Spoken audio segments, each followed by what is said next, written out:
Then I have Death Dance by Linda Fairstein, or Fairstein, I forget how to pronounce it. I think it's Fairstein. But anyway, this is about a murder at an opera house, and it's like a mystery, murder mystery. There's the author, right there. And I really, really, really want to read this. My friend really loves this author. Then I have 1984 by George Orwell, one of my favorite books of all time. This is one of my favorite classics.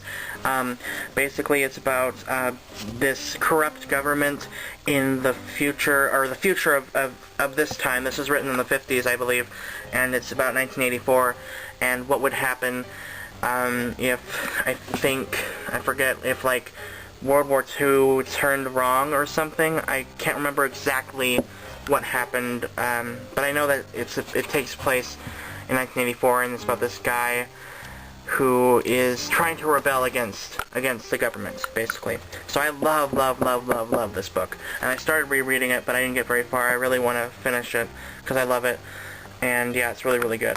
Right here I have Angels and Demons by Dan Brown. Someone requested that I review this, so I'm going to be reviewing this at some point. I'm not sure if I'm going to review this here or on my other book channels, but this was a really, really, really good book. I really, really loved it. Despite the size, I finished it in like 3 days or something. It was really, really amazing. The next book is Digital Fortress by Dan Brown. I haven't read this yet, but it looks really interesting. It's about this girl who, she works for some the U.S. intelligence, and somebody's trying to cripple the U.S. intelligence, and she's supposed to stop it. It's really, really good. It looks really good, anyway. So I'm looking forward to reading that. Killer Heat by Linda Friedman, or Fairstein, I'm sorry. I haven't read this one yet. This is like one of her newer novels. I'm just kind of, I bought it because I've heard Linda Fairstein, I did it again, is a really, really good author, so I got it. I just bought it randomly. Then I got Final Jeopardy by Linda Fairstein. This one looks really good, but I don't remember what exactly it's about. But my friend really liked it, so that's why I got it. She writes mysteries, so yeah. I got The Silence of the Lambs by Thomas Harris. I really like the movie, so I'm looking forward to reading the book. I hear it's better, but I don't know if it's better or worse. I forget what people said about it, but I think I would assume it's better. I got Dune by Frank Herbert. I got this because I liked the movie, or at least what I saw of it, and it looked really, really, really interesting. My friend said it was really boring, so I'm not sure if I'm going to read it. I might. Then I have this big book, The Summer of Night by Dan Simmons. It's pretty big. It's, I think it's about vampires. I'm pretty sure. Yeah, something like that. But it's a horror book by Dan Simmons, and he's supposed to be a great horror writer, so that's why I got it. Most of these are horror books, so.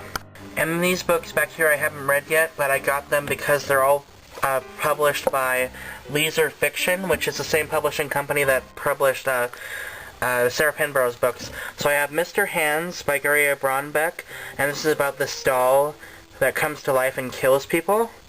I think, like, oh yeah, I remember, actually, if you whisper something in his ear, like, to say, kill this person, he'll go do it. It's pretty creepy. I really want to read that. I have A House Divided by Deborah LeBlanc, which is about this house that was, when they were constructing it, I think it got demolished, and they used half of another house that was haunted. This family died there, and the spirit rests on the site, one half of the house, I believe. I might be wrong, but it takes place in Louisiana, and it looks so good.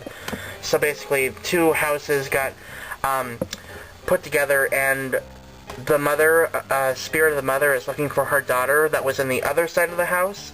So she's haunting the family that lives in that house now. Then the other book by Deborah LeBlanc that I have is Water Witch, and this is about a girl, this reminds me of Carrie in a way. It's about a girl who has powers, and she is a witch, and people pick on her all the time, and she goes out and searches for this kid who's missing, and yeah, it really reminds me of Carrie, so I'm excited to read that.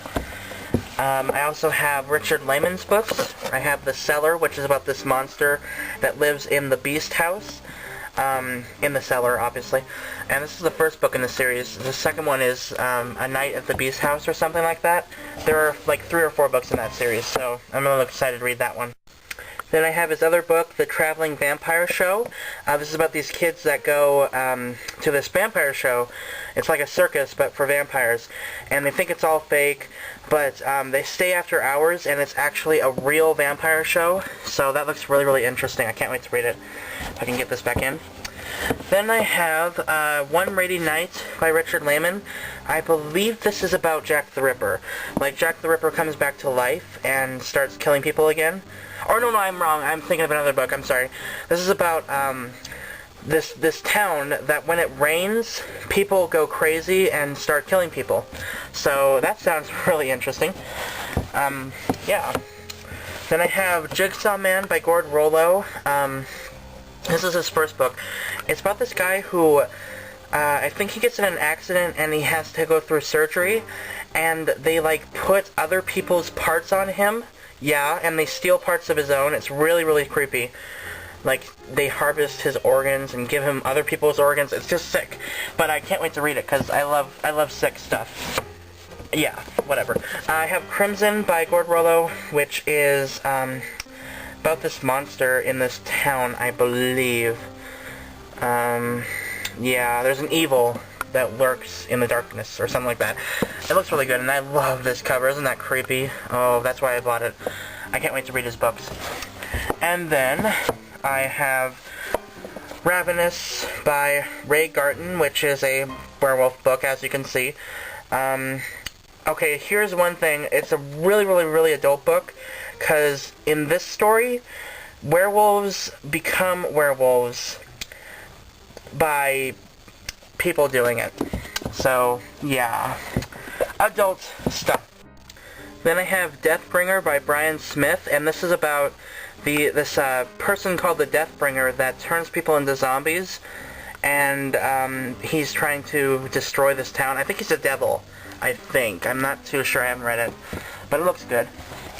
To go along with that, I have another zombie book right here. In a second, I gotta put it out. Dead Sea by Brian Keene. He writes zombie books, and some other horror fiction.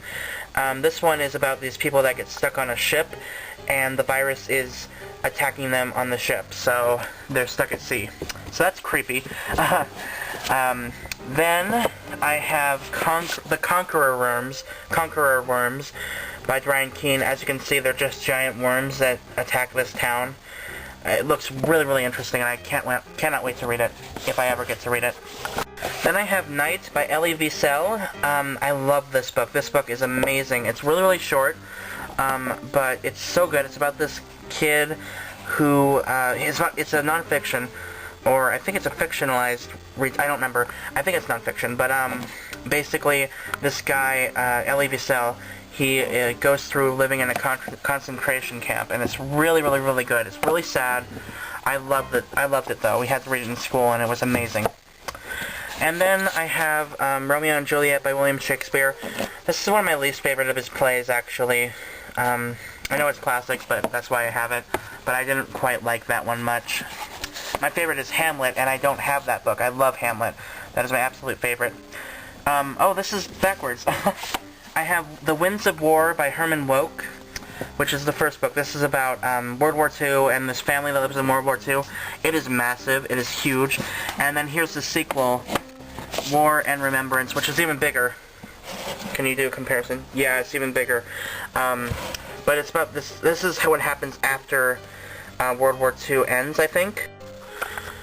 My dad loves these books, so when I have a year to spare, I'll read these. And the last book on this shelf is The Elements of Style by E.B. White and I don't remember the other guy's name, but Strunk. I forget his first name. But anyway, this is the book that Stephen King said this is the only writing book that actually helped Stephen King. It has everything you need to know. It's illustrated with pictures and has good information about writing and inspiration and stuff. It's really cool. So I got this because of that, because Stephen King recommended it.